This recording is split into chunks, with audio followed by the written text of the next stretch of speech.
Podtacular 129, Sierra 117 Campaign and Caviar Show for the week of October 2nd, 2007.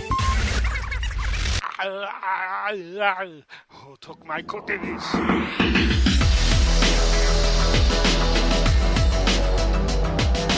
Welcome to Podtacular, the unofficial Halo Universe podcast. You're about to hear what the Halo Nation had to say about Tuesday's topic on Podtacular.com to help you dominate in Halo.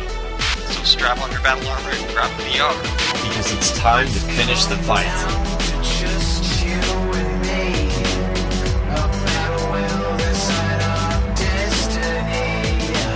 My brothers are dead, my family is hurt, and I'm on the ground. No, I'm on the ground.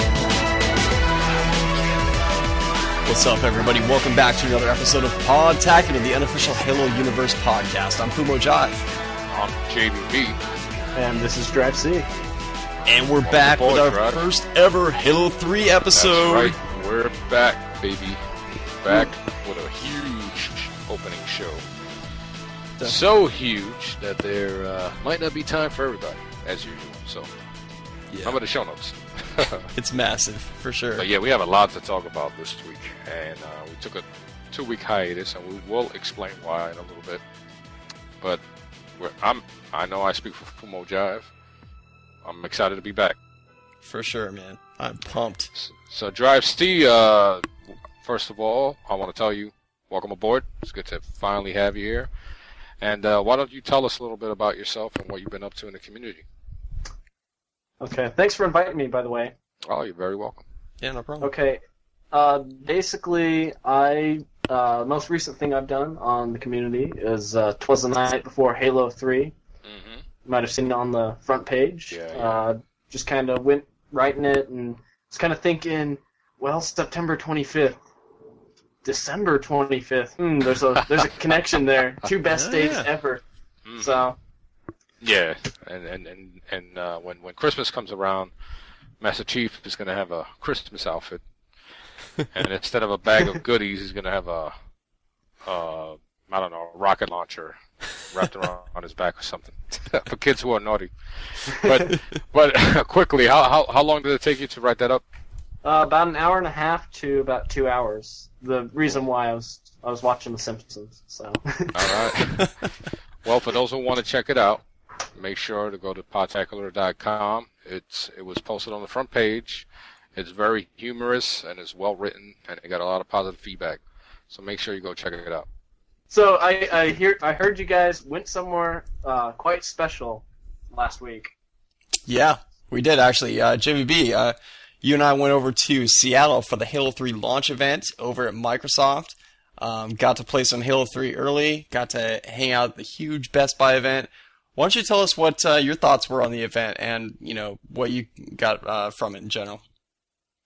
Well, first of all, I want to thank the guys from Gamerscore Blog, Tony Hines, John Picaro, Chris Palladino, and the newest member, Nelson Rodriguez, for flying, especially you, Fumo. This was your first real Community Day event, and it just so happened to be during Halo 3, which is the biggest launch within the next 5 years.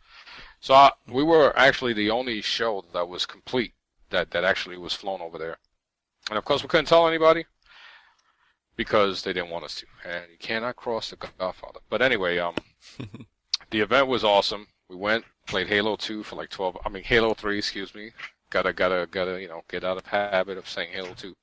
Played Halo 3 for about 12 hours, and then went to Best Buy, met up with some interesting individuals, some dude named Marty O'Donnell, another guy named Luke Smith. I don't know. We saw some real skinny guy named, what was his name? Bill Gates or something? Yeah. Something Gates. I don't know. But no, nonetheless, it was incredible. And it's definitely the community event. I've been to a few. This one, there's nothing that's going to top it. This one is always going to stick. Definitely. What about you, Fumo? It was a great time. I mean, yeah, it was super cool of Microsoft to really hook us up and say, hey, you guys, we appreciate you, and we're going to send both of you. We were the only ones that got 2 people sent from our group, so it was very cool of them to do that. And we just met, a whole lot of great people in the community. We met a ton of big Halo fans. We met Marty O'Donnell. We met, KP in person. We met, there was 3 busloads of people from Bungie that were there to check out the launch. Master Chief was there, the Luke Smith was there. We got some interviews that are coming up later on this show, as a matter of fact. And, there was tons of Halo fans. There was probably well over 1,000 people there at the Best Buy. It was wrapping all around the Best Buy onto the Home Depot at the other end of the parking lot. And, people were, cheering and chanting and jumping up and down and yelling. Man. Oh, man. Halo 3, Halo 3. The funniest part was when the bus got to the Best Buy, and Tony Hines, he turns around, he goes, "Hey, John just played a practical joke on you guys. He said you guys were Bungie." So we got out, and everybody's screaming, "Yeah!" They're like, "Who the hell are these guys?" And dude I brought from Too Old to Play, he's like, "Who's fired up about Halo 3?" Yeah. And they're like, "Yeah!" He's throwing them t-shirts and everything. Oh, man. Awesome, man. That was a great moment right there. My voice was destroyed, man, that night. But it was so much fun. It felt good being amongst those people because, waiting online for so long. That's the sign of a true Halo fan, and definitely. Of course, Podtacular is, we're all true Halo fans, so it felt like we were at home. And supposedly there were a few people who heard of Podtacular, so I don't know. Yeah. We don't know about that one. Well, there was people, we were there with Louis Wu from HBO. Yeah. And, it surprised me over there. He was on the bus. He came from Bungie, actually. He hung out with them for a little while and came back on the bus from Bungie. And there was I remember I was hanging out with him, and there was this one guy over there that was like, "Hey, are you from Bungie?" And he's like, "No, I'm from Bungie.org." And he's like, "Oh." And he walks away, and I'm like, "Dude, do you have any idea who this is, man? This is the man. This guy is responsible for more of pretty much the entire Halo community.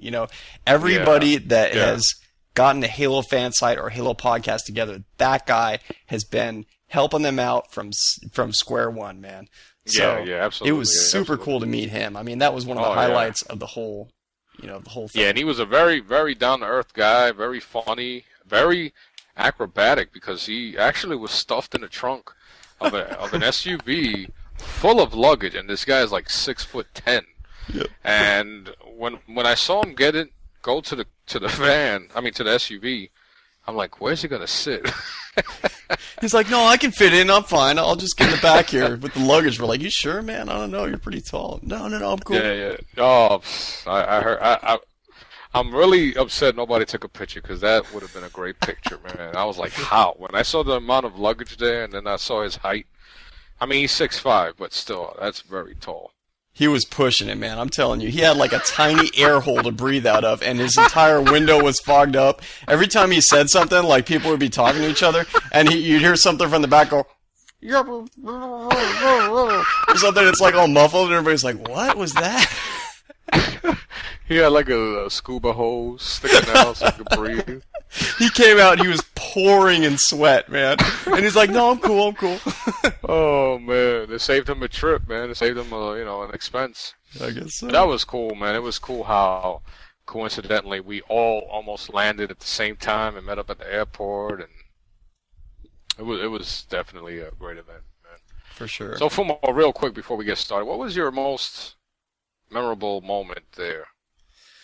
Oh, man, I'd have to say, meeting Marty O'Donnell in person.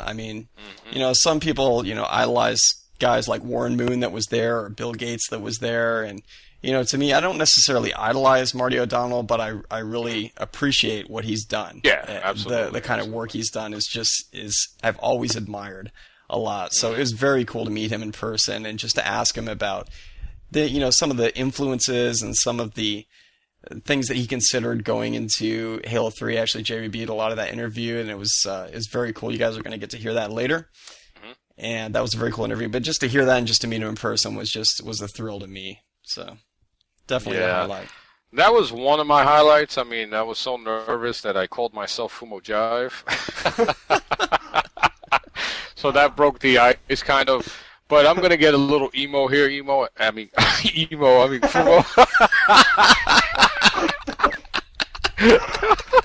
going to get emo. But I'm gonna say there was one moment where me, you, and a few other people were recording something, and some dude started screaming like he was getting his testicles ripped off. And we all turn around and we see this guy's face like he saw Elvis Presley back in the 60s, and he threw his panties at him. And he was getting nothing but Halo Clicks little, remember the 4-pack? And he's like, ah! Ah! And I do remember that. You were like, recording something with Dweezil, and you guys both just turned around like, what the crap is going on back there, I man? look at you, and me and you look at each other like, holy. Someone's having a schizoid embolism or something, dang. No, but then, like, there was one moment you and I were like, kind of like looking over the whole event and turn to each other, and you're like, dude, man, thank you for bringing me here. And I'm like, man, don't even go there. It was your hard work that got you over here. And so that was like the moment where I realized, holy crap, me and Fumo Jive are here representing, the whole Podtacular community. So that, to me, was the most memorable moment, having us both there. Yeah, man. So, that was my emo moment. Crap. So yeah, Let I guess me we can in. start the show. Right. Well, this is so cool. the campaign show, and it is the first in our new show rotation, which we're really pumped about. Let's go through that real quick. First off, we have the Campaign and Caviar show, and that is all about campaign. It's campaign scoring, it's the story, it's the levels, it's the AI, it's all of it. And we talk about how to get the highest campaign score in all the land. Absolutely, and then we're going to do customs and call-ins and tales from the foxhole. Captain Crunk will return with the narrating for the voicemails, and then we're going to play these back. And you can call our listener voicemail at 206-888-HALO, and I'm going to say it a few more times at the end of the show.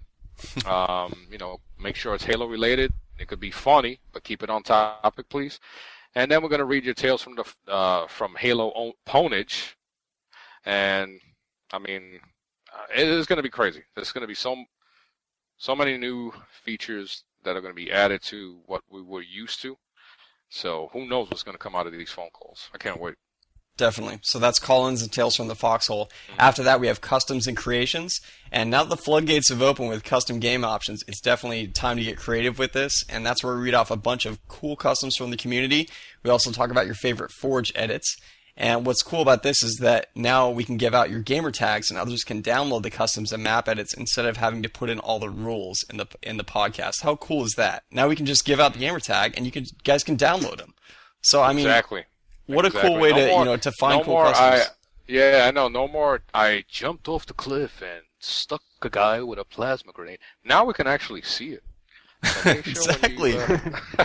Yeah. I stuck 100 people in one game. And then we're going to do Map of the Month, the return of Map of the Month. And it's going to be a show all about strategery.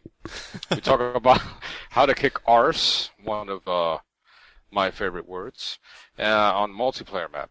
All broken down by game type or just general tips. This is where we help you level up and stay there. That's right. We're really looking forward to bringing back that show, and really all of these shows, because this is what Podtacular was meant to be, and this is where we're going to be for quite a long time. Yeah, I'd say about, 5 years. What do you think? 5, 50, something like that. Yeah, I'm going to retire doing this. Hey, everybody, this is Fumo Jive. This is JVB. I think I have the pens on. Because I just wet myself. Oh, not again. Speaking of poop, Fumo, I have a good one for you. Anyway, so... Well, JVB's going to start us off with the first one on campaign. Yeah, we're going to go here. Arrow Strike. He says, I got Halo 3 at the midnight launch, and when I got home, I immediately popped in the disc. My first impression of the game was that the graphics were stunning. The opening was epic. I will go into more detail, but I don't want to spoil anything. Unfortunately, I was a bit disappointed with the AI. It is a big improvement, but the way Bungie made it sound, I was expecting a lot more. Well, dude, you got to play it on Legendary. Word. That is, or heroic. Because let's face it, we're experienced Halo players, so playing on normal is a cop out. Play it on either heroic or legendary. Legendary is no joke. Definitely. Especially on co-op, it really jazzes up as well. So. Yeah, co-op's absolutely awesome. We'll talk about that a little more. So Drive Drive C, C. why don't you do this next dude? I don't know who he is. Yeah, must be some loser or something. Okay, I says Drive C. This is a little awkward. Hey, Podtacular. I first have to say that I really wanted to play in the battle in the ruins of New Mombasa, or at least see a cinematic. Basically, that was just the Believe ad campaign. Mm-hmm. And I think they started it off after the Master Chief had been captured and escaped. Yeah, Yeah. pretty much, yeah. The jungle? Oh, wow. That is just absolutely beautiful. If you guys... I don't know anyone who hasn't played this yet, but if you haven't, it's just... I'm speechless. Yeah. It's an impressive map. Lighting and everything. Oh, lighting, and I think what made the game was the 5.1 surround sound. It makes it even more realistic. I mean, there's just water dropping, you walk, past it, and you hear it behind you. I don't know. I think that's pretty cool. There's a whole bunch of little Easter eggs that I caught in the first one. Sorry if this is going to spoil for anyone, but basically, to all you Firefly fans, Nathan Fillion is doing voice acting in the game as Sergeant Reynolds. Now, that may sound familiar to some. If not, go watch Firefly on iTunes. It's totally worth it, I promise. Okay. I didn't realize that one. I'm sure there's a lot of Easter eggs in there. Oh, there is. Okay, so Scrawny Pale Mail says, I love this level so much. The lighting and such was amazing, and I love the opening video. It's funny. I know one skull is near the first battle. When you drop down into the pool where some coveys were dropped, go right until you see a rock sticking out. At the end of the rock, the blind skull lays. Yeah, so Halo 3 is awesome, and so is the gravity hammer. Short story, when I first got the hammer with a friend in co-op, I said, it's hammer time! And I thought it was funny. Go Arby. Were you there? No, you weren't. They separated us into different rooms over there in Seattle. And when I was playing the co-op, and the first time I had a confrontation with a grunt, we all had headsets on. And I'm yelling out, come on, monkey, come on. So Tony Hines comes up to me and goes, who are you talking to? And I'm like, oh, you heard that, huh? He's like, come on, monkey, like imitating me. And I'm like, oh, boy. Because, the confrontation, when you first see the brute coming at you with the gravity hammer, it's like, holy moly, so I'm talking trash to him. I'll shake those coconuts right out of your hand. You see this banana? It's my banana. What are you going to do about it? Alright, so KFX, he says, Sierra 117 wrapped up in one word. Wow. The first level really counts in the game. I was so looking forward to Sierra 117. As I began, I noticed that the lighting was amazing. Playing Sierra 117 in HD TV was beautiful. The enemies were obviously much smarter, and I kind of flipped out when I saw a grunt with 2 lit plasma grenades in his hands. I died several times even on normal, but I learned from my mistakes. When I met the first brute chieftain, I killed him as fast as I could so I could get my hands on the hammer. Hammer time. It felt so good smashing grunts in. There are 2 skulls in this level, the blind skull and the iron skull. The blind skull is located on a cliff ledge near where you meet the first phantom. The iron skull is near the end of the rooftop. Some tips on speed running the level for campaign scoring is to always know where you are and to use your environment to your advantage. Try jumping on trees to skip certain parts and know where your enemies are. That's all I got. Enjoy Halo 3, guys. Keep on fragging trucks. He says, P.S. Good job with the new website. Yeah. Well, thanks to Captain Crunk for that. Yeah, absolutely. Captain Crunk did a great job. Did some little minor changes, but they look very nice. But yeah, I was doing that when we played. I played believe I finished Sierra 117 during our community day, and I did the same thing. I was jumping on top of trees and just, kind of jumping over enemies and skipping through, because I didn't really want to get into full details. So, yeah, if you want to do something like that, there are different ways of finishing it. And there's a fight going on in the background. Yeah, I hear that. Wow. Hey, they told me to open my window. They're like, oh my god, he's so Podtacular.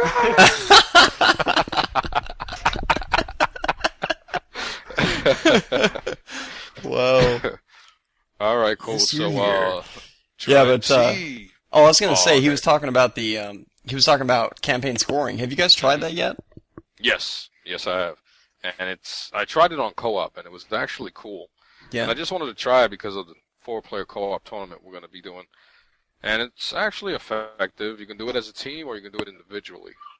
Okay. And I did it individually. I won a few rounds. I don't know if you get any achievements. I got to double check that one, but it was interesting. It kind of we didn't really pay attention to it because it was our first time playing it. Mm-hmm.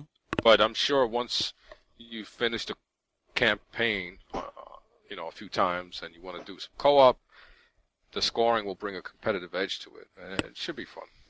Definitely, yeah. Yeah, it's kind of a cool way to fight separately as opposed to both fighting in the same game where you're fighting against each other and you're comparing your score. It's more like you're fighting a fixed enemy, and how good you do against that will not fix by AI, So, I mean, it's really cool. I got kind of a crash course in it by Dweezil from Tide the Leader right before I came on here, and he was telling me about how the whole thing works. And unfortunately, I didn't get a chance to play it. It's been, coming back from Seattle and the jet lag and, and the lack of sleep and everything.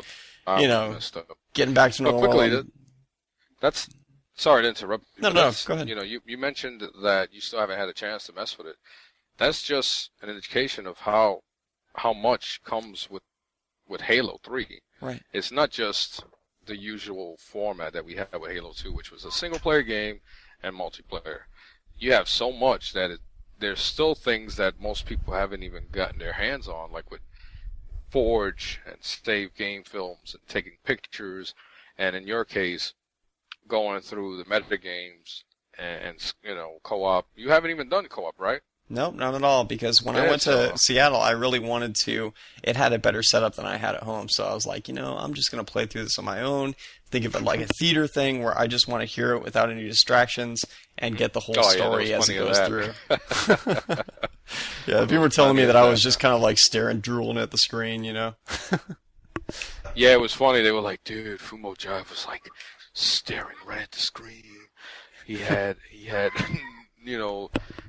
pure focus of a ninja, I was catatonic, man.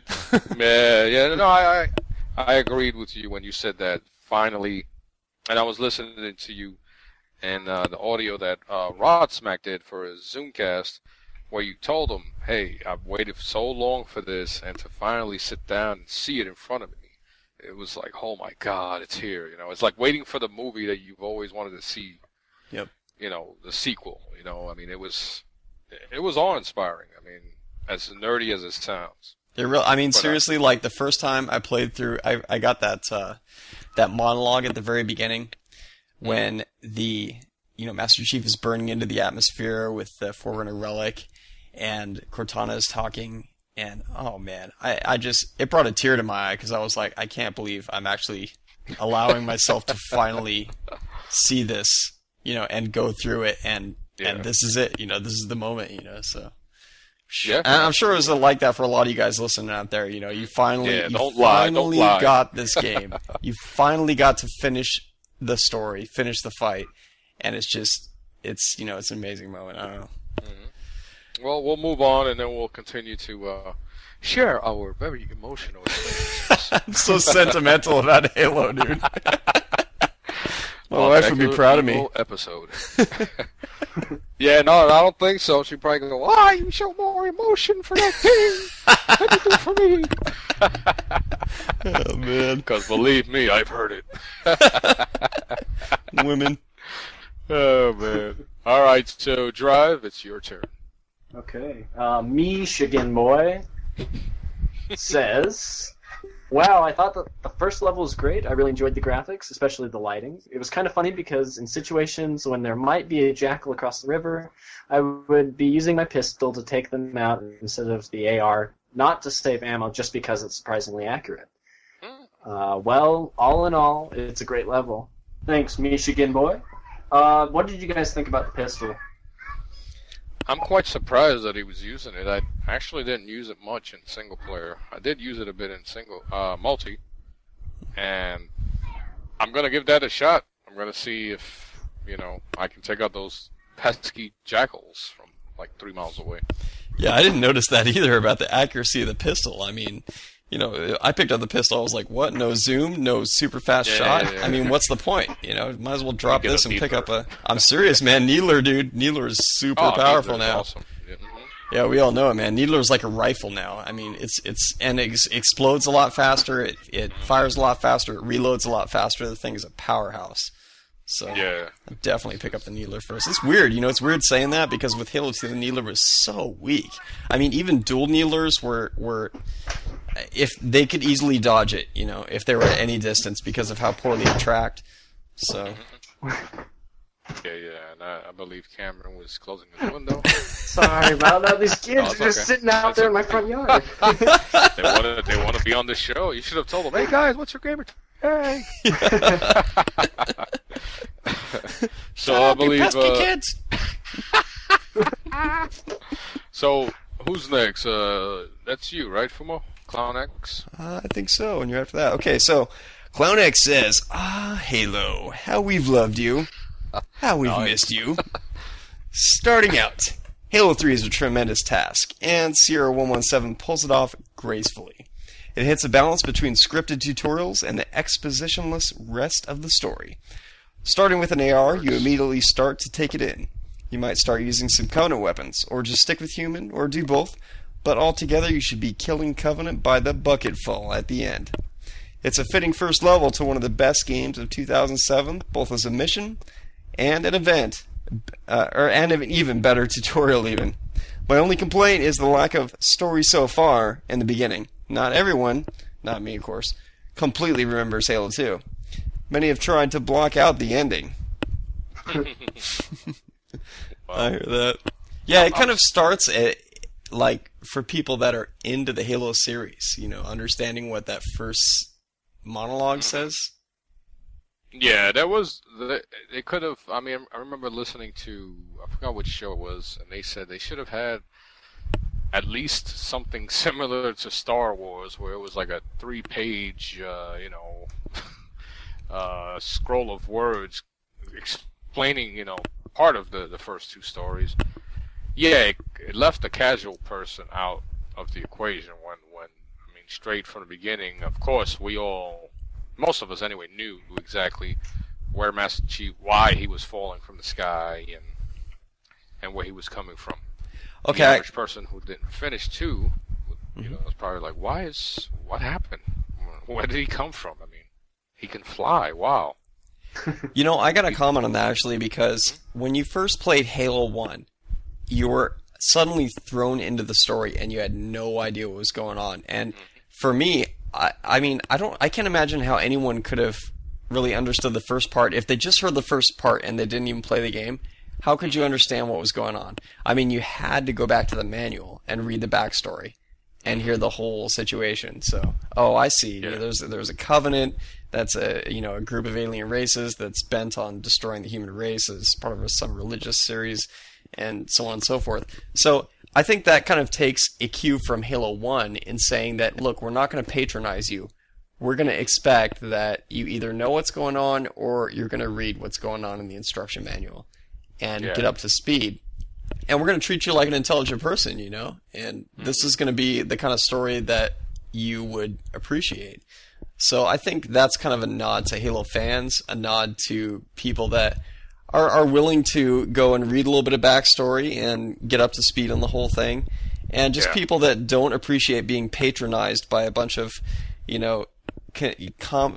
continual cues on what was going on. Oh, for those of you that are stupid, here's what's happening right now.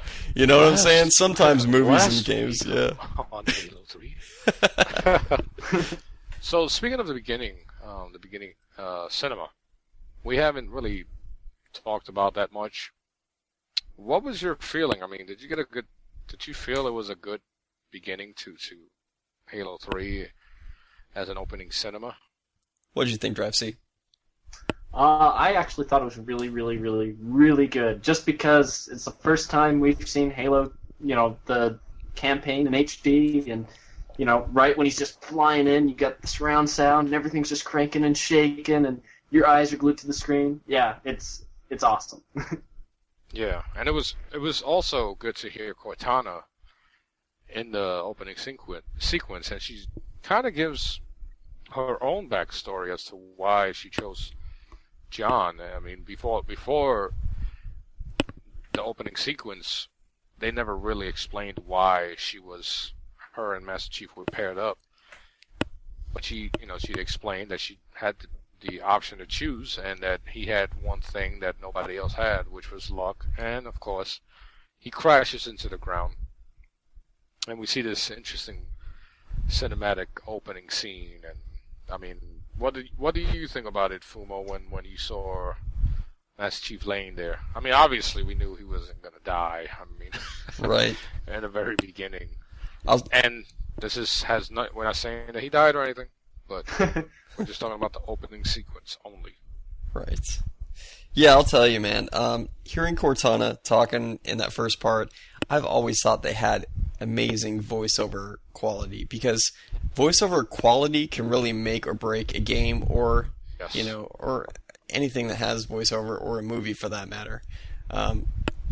Just people really putting their heart into it, and not just treating it like a job, but really, getting into the character. And I think Cortana especially does that very well. And she really proved it on this one in the very first scene, with the whole thing about, choosing Master Chief, and, why I picked you? Luck, and just that whole thing just brought goosebumps to me. It's like, gosh, she does that so good, and she just really makes me believe it that it's like she's saying, Master Chief, I really care about you, and I really cared about you from the beginning, and I don't want this to be torn apart by me being torn off by the grave mine and me going crazy and everything, and just don't forget me, don't give up on me, and it's almost like she's saying that throughout, really, in different ways, but she's at the same time, she's just going nuts, and she's talking in all kinds of different metaphors and everything, but it's so cool how that happens. And when he's down there and everything, I know that he's getting up. Of course, he's not going to die at the beginning of the game, but as they're going through that, and they're covering, and it's back to the Marines. It brings you back to where it was with Halo 1 and Halo 2.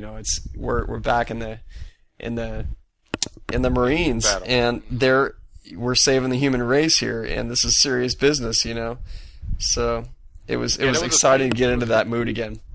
Yeah, and there was a few interesting parts in there, especially when Sergeant Johnson, he looks at John while he's on the ground, and he puts his hand on his shoulder and closes his eyes, like to say, "Damn,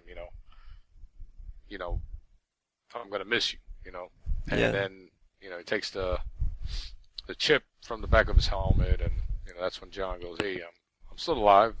Mm-hmm. And the other part was just the beginning, when you look up in the sky and you see the stars, and it kind of almost felt like the commercial with the two kids. Yeah. And then you hear the little melody going on. You see this, this trail of fire in the sky, and then Cortana's talking, and it just felt like a movie. It felt like an opening to a movie. And it was done so well. Really did. All right, well, before we continue, let's get to some interviews that we got at the Halo 3 launch event in Seattle, Washington, while JVB and I were there. We got some really sweet interviews there, guys, so check it out. All right, Fumo Jive here with Claude Herrera, a.k.a. Louis Wu from HBO. All right, welcome, man. Hey, tell me a little about HBO and what you do there, what you guys do in the community. We post news. Okay, great. Thanks. Nice interview. So, the long answer. We do our best to cover what's going on in the community and keep people informed about what people are making, what people are creating, what people are thinking about, sort of what's going on in the outside world. If it relates to Halo, we try to talk about it. Nice. And how long has HBO been around?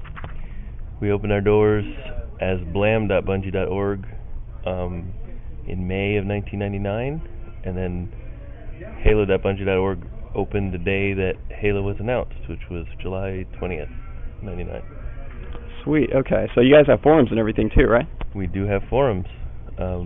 They've been open since May as well. They, in fact, opened before the front page. Outstanding. Really cool. So we're here at the Bungie community event in Seattle. What are you most excited about with Halo 3 coming out now? I'm really looking forward to playing around with saved films. I haven't done very much with them yet, and they just look incredible. And the whole idea of being able to go back over what you've done, what other people have done, being able to mess around with the world, I really enjoyed marathon films back in the day, and I'm glad Bungie finally got back to doing that sort of thing. So. Cool, man. That's awesome. Well, what kind of games have you been playing here? I mean, what kind of stuff have you been enjoying on the multiplayer, single player? Well, this morning we played a few hours of single player, and we 3 or 4 of us got together and ran through the first 5 or 6 levels on co-op. Maybe less than that, maybe 4 levels. That was a lot of fun. And then we broke for lunch, and we've been playing multiplayer ever since. The game types have been a little bit varied. We go from straight up Slayer to wacky rockets only capture the flag on Snowbound and whatever. I don't even know who's making up the game types, but he's just picking random stuff, and they're a lot of fun. Cool.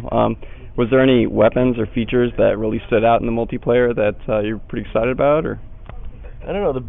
It feels like the brute shot's a better weapon than it was in Halo 2.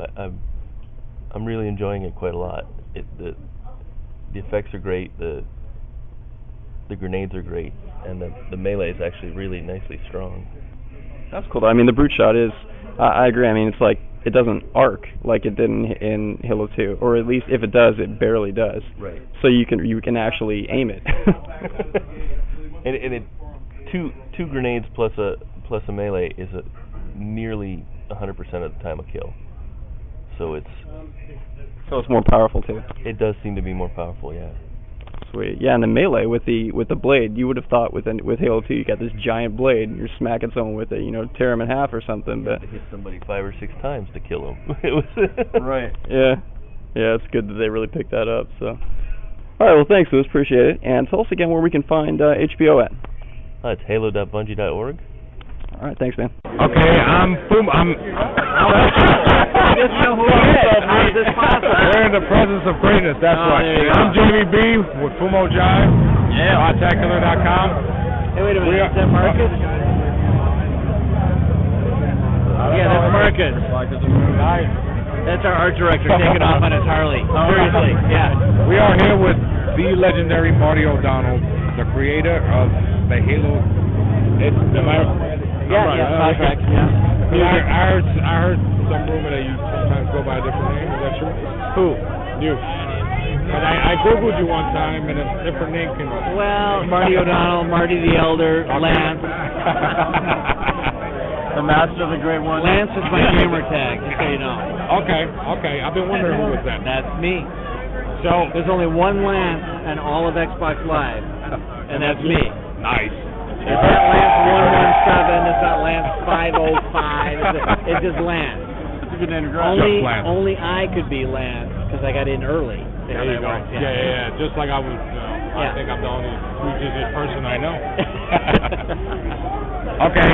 Yeah. The music. Yeah. You are popular because of the Halo. The music you've done for the Halo franchise. Okay. We all know. I remember the Flintstones commercial because I'm old. Oh, by the way, just so you know, see this girl right here? Yeah. This is my daughter. Pleased to meet you. She's the one who sang "And growing. Oh, wow. Yeah. So that's better than Halo. Absolutely. She's saying and growing on Flintstones Vitamins right here. She will always be better than history. She'll always be 6 years old. Look a little older than 6. Now she's 25, but there you go.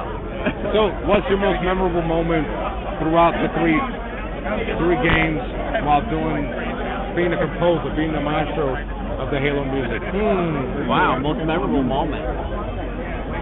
Wow, that's a tough one. I don't know. You know what? All three of them are like each one is. I've been working on the Halo franchise for almost 10 years. Wow.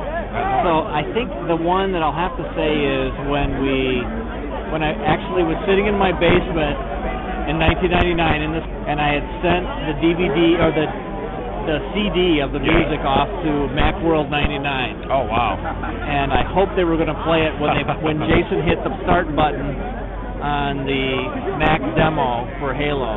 I hoped the guy who's going to hit the start button on the CD were in sync.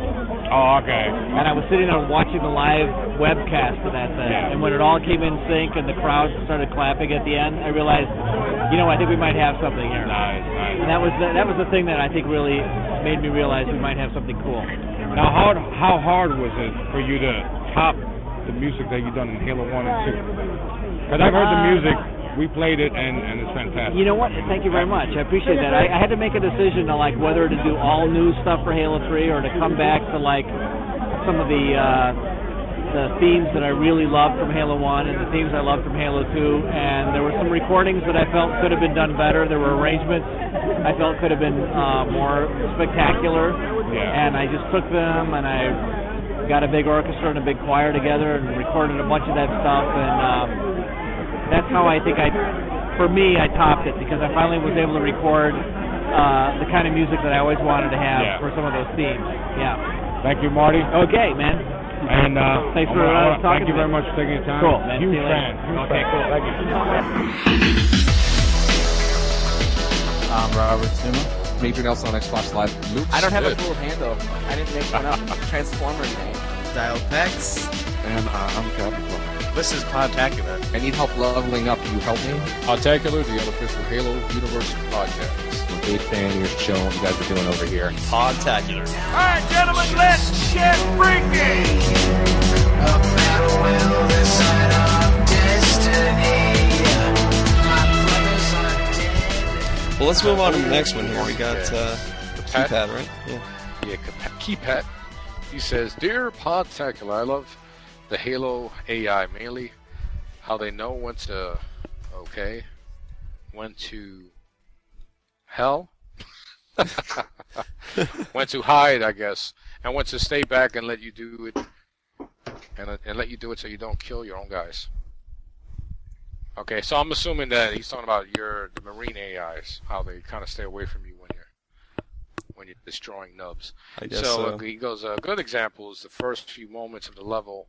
Well, yeah, I think he's he's skipping ahead of himself a little bit. Yeah. Let's go on to the next one. Why don't you do the next one? Sierra. Yeah, so Capet, maybe a few months down the line when we get up to that specific map, we'll talk about that. Yeah.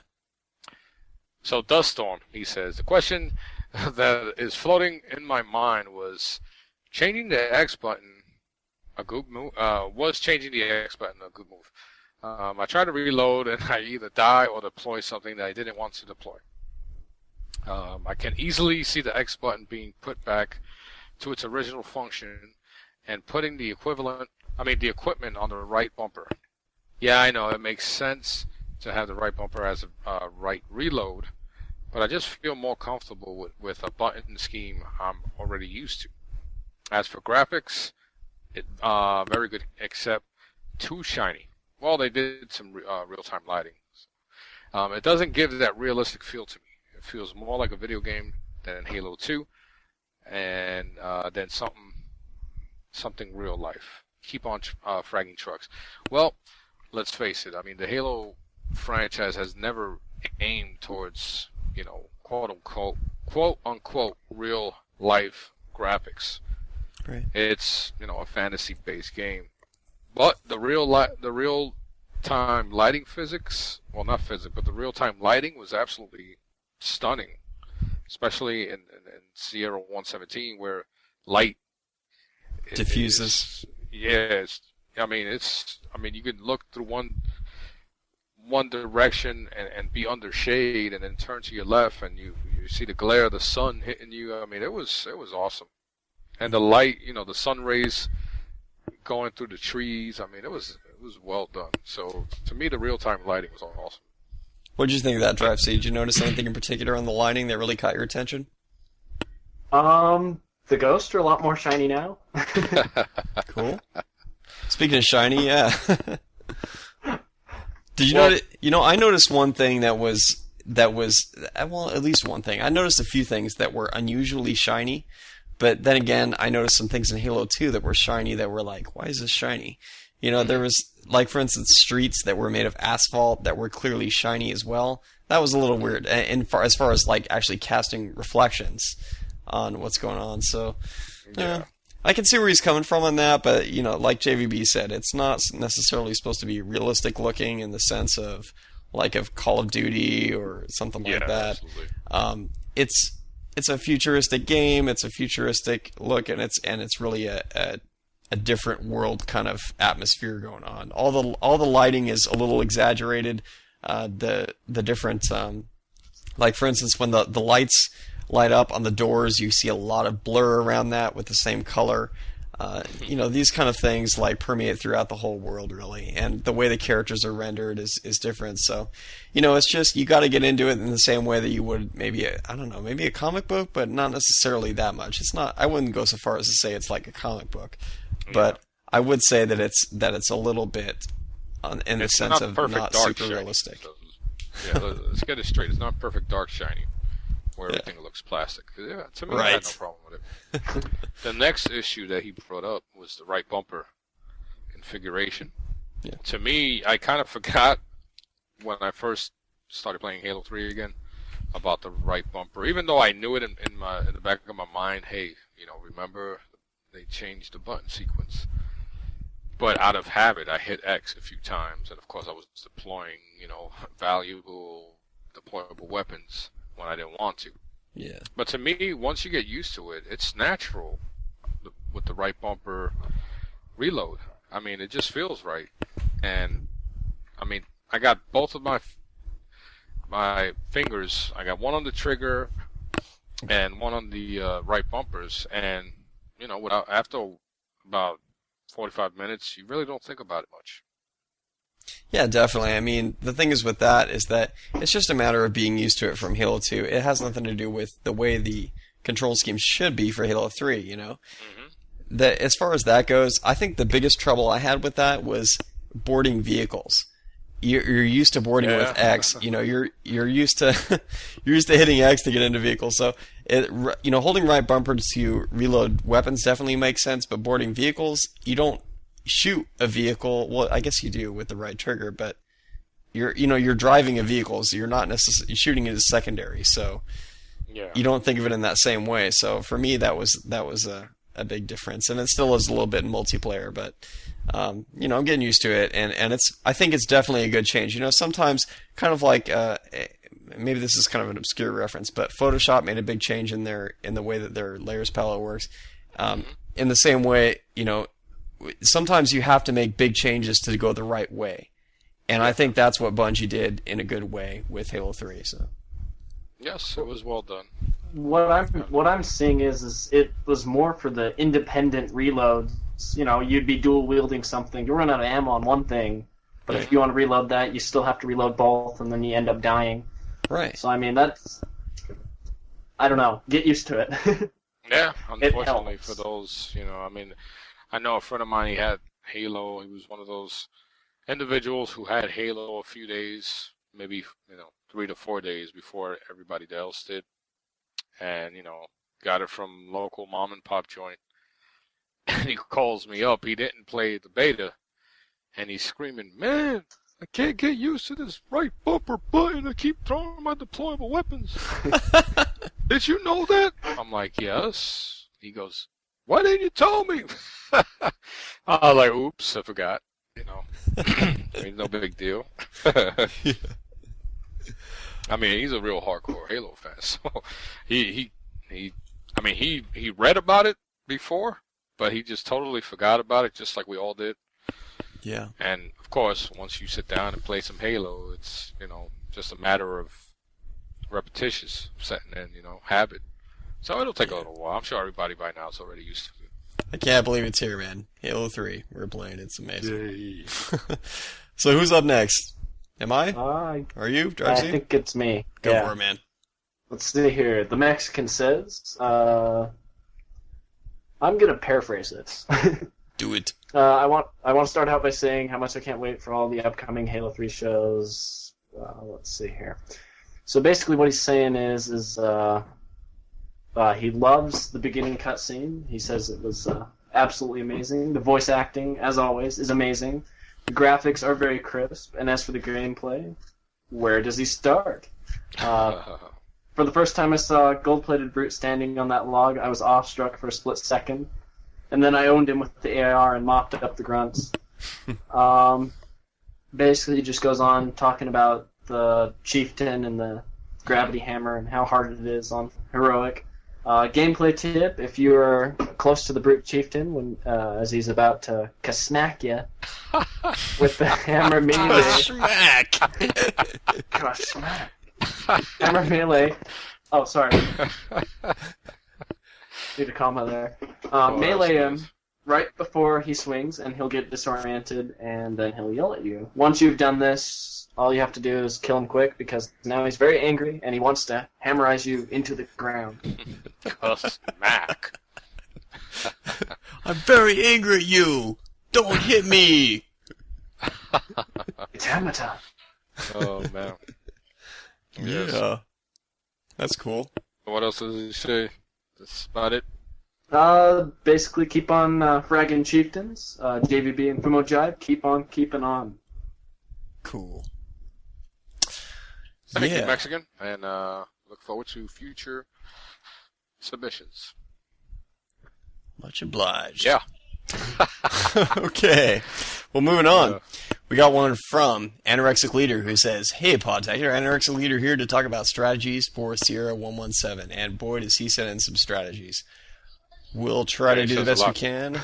Keep it short here. Okay.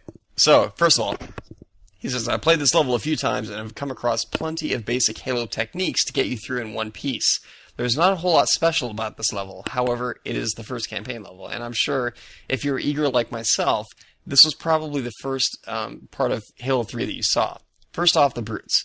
If you're playing on harder difficulties such as Heroic or Legendary, you'll notice that the brutes seem very hard to take down. However, always target the brutes before any other ground enemies, seeing as how the rest of the battle will be mop-up kills, basically, against grunts and shielded jackals. You'll also get a chance to be shot at by many jackal snipers hidden among trees and cliffs. A very good idea would be to turn on campaign scoring to make sure that you kill the snipers before you run into a battle. If you don't take them out soon, they can be really annoying later on when your shields are low. However, they are easy to spot because of the purple light put off by their gun. When you reach the downed pelican, I would suggest grabbing the sniper rifle and saving it for jackals up ahead. Common strategies such as shooting explosive barrels to kill clustered enemies and using grenades to stick lesser enemies, or brutes, are also very helpful. I have to say one of the most annoying things that killed me a few times in Legendary was the darn suicide bomber grunts. They charge you with those 2-lit plasma grenades. If you don't notice them, they are a real pain. However, if you shoot them early enough, they end up killing your allies. Enemies only use bubble shields and basic equipment on this level because they save the more complex equipment for later levels in the campaign. A good tactic for a bubble shield is to quickly charge in and plant a grenade. Most of the time, brutes will not notice and stand there awaiting death. You can also run into one brute chieftain with a gravity hammer. He will use his invincibility, but as long as you shoot from a safe distance when his shields drop, you should be fine. The level is not that hard, and you shouldn't have problems getting the scoring achievement for this level. There are no terminals but one skull. The skull can be found close to where you free Johnson from his cell. Walk to the back of the level and run along the high catwalks. It should be a building with a roof of glass. Walk to the very end of the building, and tucked away in a corner, yet very easy to spot, is the Iron Skull. pick it up for an easy 10 gamer score. Free Johnson, then board the Pelican, and the mission is over. However, some funny one-liners are heard in the next cutscene. Sorry for the tight squeeze! Tell the commander her ace is in the hole! I laughed the first time I heard it. Cortana also shows up in little mini cutscenes that are really frustrating. They add great backstory, but really pull you out of the mission. They also make you walk real slow, like in Gears of War. And that was something I really hated. I wouldn't mind them so much if they were tucked away in the corner of the HUD or something, but I really think this is a waste of time to have them show up full screen. Cool. So, that was pretty long. Yeah, it was. But very useful, and I appreciate your submission here. Definitely. Yeah, I've been hearing between 1 or 2 skulls. I'm kind of confused as to exactly how many skulls are in this level. Is there 1 or is there 2? I'm really not sure. Like I said, I haven't, even played No, I campaign think it scoring. said up on it that there is 2. There's the blind skull and then the iron skull. Okay, cool. Now, But tell us. Sorry about that. Sorry, I was going to say, tell us, Drive C, what the skulls do, and there's more to it than there is in Halo 2, right? I guess. I actually haven't gone out collecting skulls myself, but from what I understand is that for campaign scoring, there's multipliers for getting certain skulls, making it a little harder. And then I think there's certain skulls with achievement points on them, like the Iron Skull, like it was just said, 10 easy to get achievement points. So I mean, if you're just going to be playing the game again or playing it for, I don't know, I'd play the game again instead of going looking for the skulls the first time. It might take away from the story. Yeah. Right. But yeah, from what I hear, they're really easy gamer points if you're out to get them.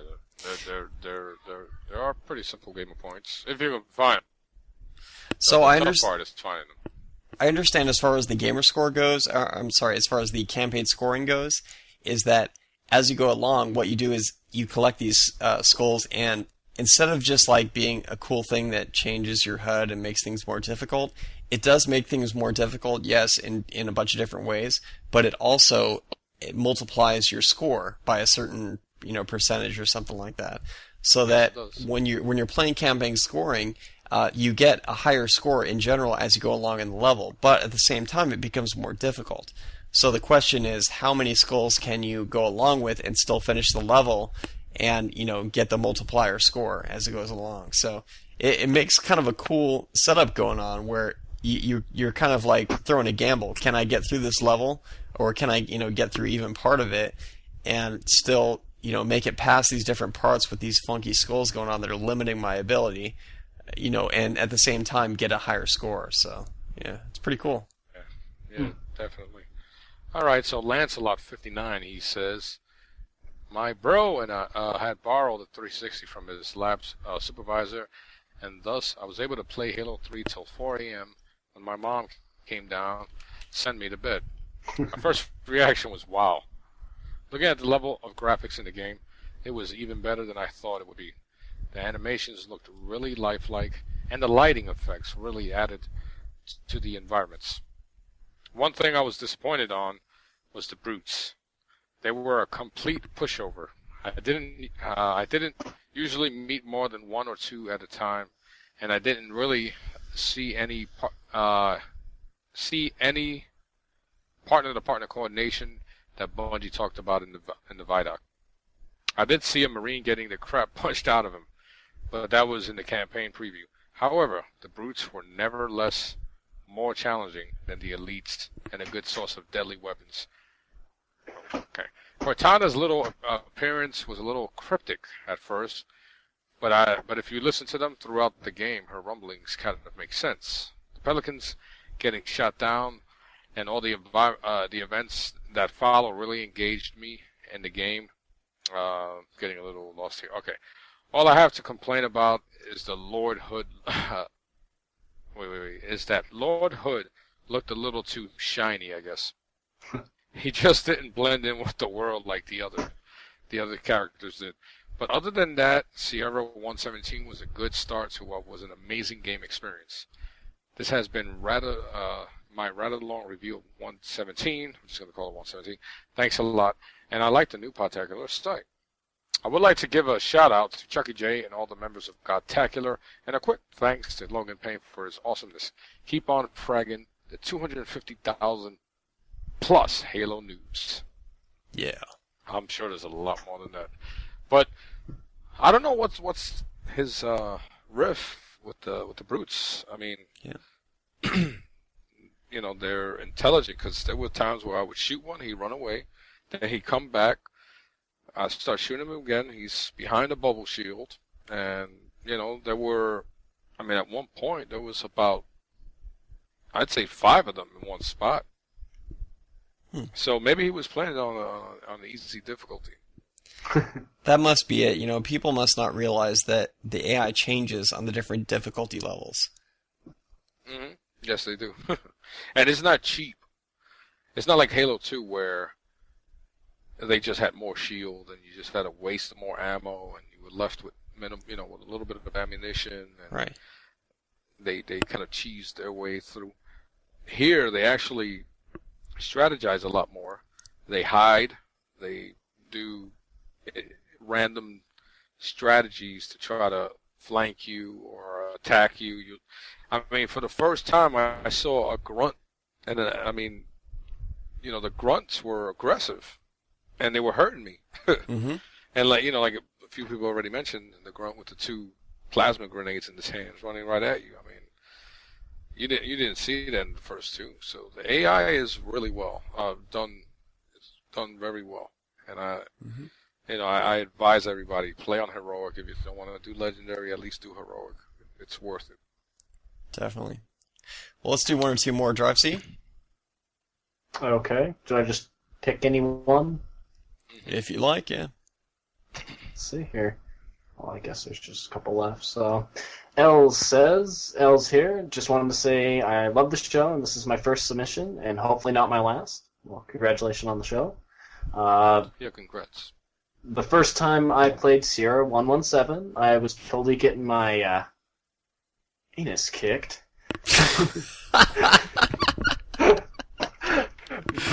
Wait a minute. Okay.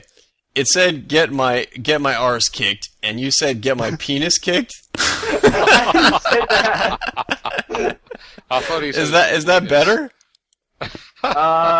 No, I didn't say that. Oh, wait, what did you say? What did you say? Did I miss it? Anus. Oh, your anus.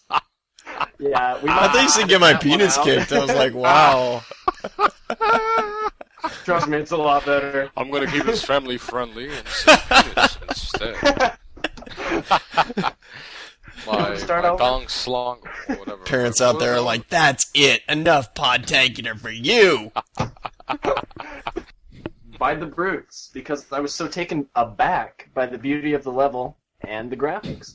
I couldn't concentrate on the game at all because it looked so good and I wanted to take it all in, so it took a while to get through, but in the end I loved the level and it was a very nice way to ease us into the game.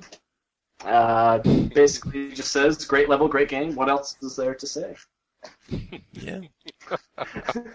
You know what, you're never going to let this one down, JB. No, because he says anus, and then throughout you hear, you know, it took a while to get through, and I love the nice way to ease into the game.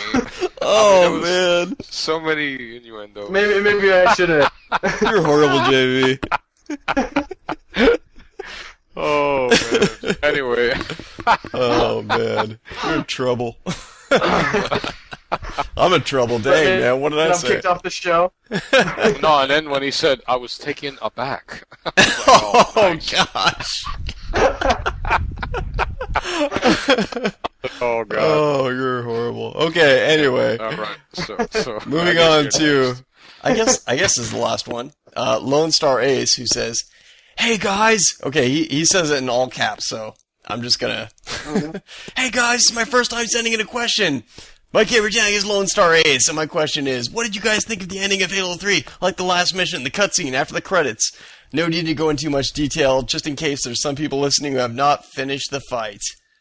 Well, Hopefully you guys have finished the first level of the fight by now. Yeah. Absolutely, and I'm pretty sure that most of the Podtacular who own the game have finished the whole campaign, but Right. For those people who haven't, we got to show them, some consideration. So Definitely. bear with us. We're gonna take our time and enjoy this entire storyline. Which explains basically what we're going to do with this. We're going to cover, one mission per campaign segment. Even though by the time we get to the second one, I'm sure the vast majority of people that played Halo 3 will have gotten through the entire campaign. But really, the point is to talk about what's cool about the story, talk about campaign scoring, talk about how to get the skulls and everything else, and what we liked about the graphics, the sound, the story, and everything else. So really, it's more like kind of a reminisce and a way to go through a second time, because there's more to campaign than there was in Halo 2. So we're going to be enjoying that as we go through and helping you guys definitely level up and stay there in multiplayer, but also, get a higher score in campaign scoring. So, where are you going? Yes, and unfortunately, we weren't able to read everybody's submissions, and unfortunately, we got to go to work tomorrow, and there's things we got to do, and there were a lot of submissions. So, go to the show notes at podtacular.com and just read up on everybody's, everybody we left out. We have some new members who sent things in, and I apologize to those guys. And, of course, the Podtacular regulars who have come out of the woodworks because of Halo 3. It's good to see a few familiar names in there. So please, make sure you go and check out the show notes. Yeah, guys. Welcome back, definitely. Well, wrapping things up, send your comments, etc. to podtacular@gmail.com. We depend on your submissions to keep the show going. Keep an eye on podtacular.com for an invitation to send in stuff for next week's show, which is going to be every Monday. We're going to be posting the invitation to send in stuff for next week's show. So definitely check that out either sometime Monday or definitely Tuesday. If you go on there, you're going to see it for that day. It's going to be, deadline is Tuesday evening to get those in. And then you can call our listener voicemail at 206-888-HALO. I will repeat this for Big Goalie Dan, 206-888-HALO, and leave a Halo-related message. We play these back regularly on the Customs and Call-In show. And Tales from the Foxhole, which is one of my favorite. That will return next week, and it will be hosted by Captain Crunk. Be sure to check us out at podtacular.com. While you're there, check out the forums. There's lots of events, projects, and ways to make friends and play Halo with cool people. There's also Review Frenzy Halo 3 Madness, reviews of weapons, vehicles, save films, Forge, and the full review each week, each written by one of the top 5 writers on the Review Frenzy at podtacular.com, coming out each day of this week that we're recording this show. So if you guys go check that out by now, it's going to be out there for the previous week. There's going to be lots of great reviews, lots of great info about Halo 3, and, overview the whole deal. DM700, I believe, put his review of the weapons. Yeah, DM7000, yeah. That was good stuff, man. 7,770. but he knows who he is, obviously. 700 and of billion. course, 700 to the 8,000th millimeter.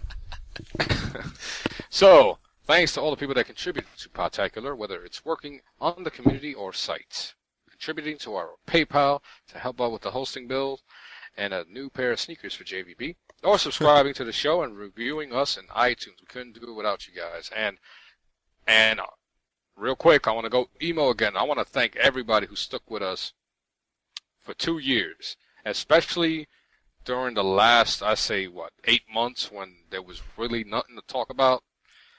And you guys stood with us, and, this is the reason why I'm here, because you guys stood by us when there was really nothing to talk about Halo-related. And now that Halo 3 is here, we're gonna be coming back strong the way we used to back in the days. Definitely, man. Shout out to Killozilla, Chronic Jester, Anjo Banjo, and Brian Osborne. Definitely. Also, Pod TV is looking for you to send in your coolest saved films for the next Pod TV show. If you guys have been subscribed to the feed, you guys have checked out the latest Pod TV. And there's going to be a new one in the future that's basically a user-submitted show. There's stuff going on. Okay, gamer tag to send stuff into. Get your pen ready. ITZ space PODDZ. It's pods. Send that in before Friday, October 12th, and send in your funny clips, good kills, etc. And if it's good, and we have the space, we will put it on the Pod TV podcast. And actually, there is one up already, and it's pretty good. It's a overview of the entire game, all the features. I advise you to check it out at podtacular.com. And don't forget to check out the other shows on the GamerCast Network: Gamertag Radio, Uncle Gamer, GamerCast Network's video game show, Achievement Junkies, and Sarcastic Gamer. Yeah. Until next time, I'm Fumo Jive. I'm JVB. And this is Drive C. And I want to thank you again, Drive C, for joining us and taking the time. And we look forward to more of your little poems there. Yeah. Thanks, JVB. Thanks very much. You got it, man. Keep on bragging charts, man. Home, bragging trucks, guys.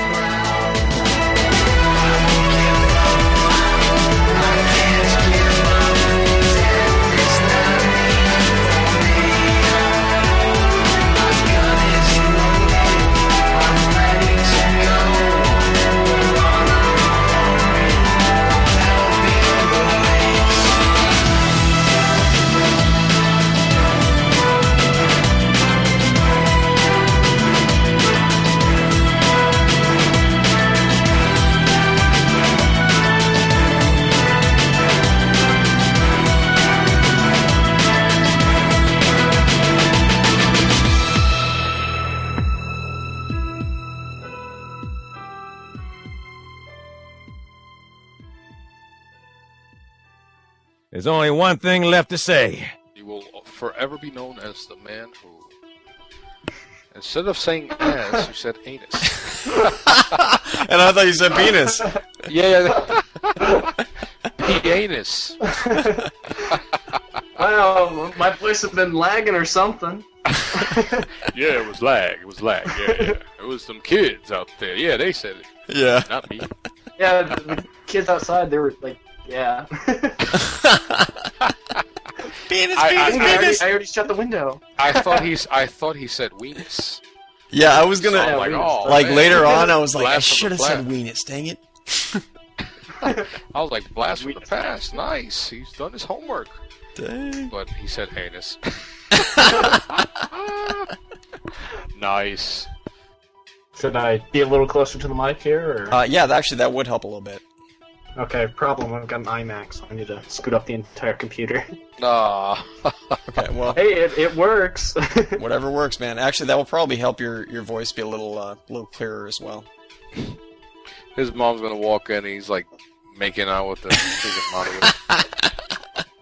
Oh, I'm doing a show. Doing? Oh God, honey, our son's in one of these going crazy. I don't know on the internet. But I'm with Fumo Jive and JVB. Oh my God. You are never to talk to them ever again. It's animals. Dude, I actually pissed her off a little bit because I thought it was gonna be sometime not today. Yeah. And then I read the email. I'm like, oh, the show's today at 5, and she's all like, oh, okay. And then I call her and say, okay, you remember that it's at 5 today? And she's like, it's at 5 today? I thought you said Thursday. I'm like, No, I'm like, 5 so today. I'll be the second kid grounded on Podtacular. Hey, yo. Join the ranks. history. This week on the GamerCast Network, don't miss Gamertag Radio's exclusive podcast interview with Capcom about their upcoming game Devil May Cry 4 for the Xbox 360. Uncle Gamer celebrates its 50th episode. Be sure to check out Uncle Gamer's Big 5-0 with a special tribute to the Uncle Gamer community. On the video game show, a member of the crew gains enough experience points to achieve a new level. Microsoft Xbox MVP. On Podtacular, the unofficial Halo Universe podcast, Fumo Jive and JVB break down the latest headlines and developments since the release of Halo 3. On the Sarcastic Gamer podcast, the crew pulls a practical joke on Lano and discusses the so-called artificial shortage of Nintendo Wiis for this Christmas. This week on Achievement Junkie, Nelson and Natalie talk about Halo 3 co-op, Project Gotham Racing 4, and using 360s as fish tanks. Huh? Discover the website that brings you all of these great episodes and headlines at GamerCastNetwork.com. That's GamerCastNetwork.com.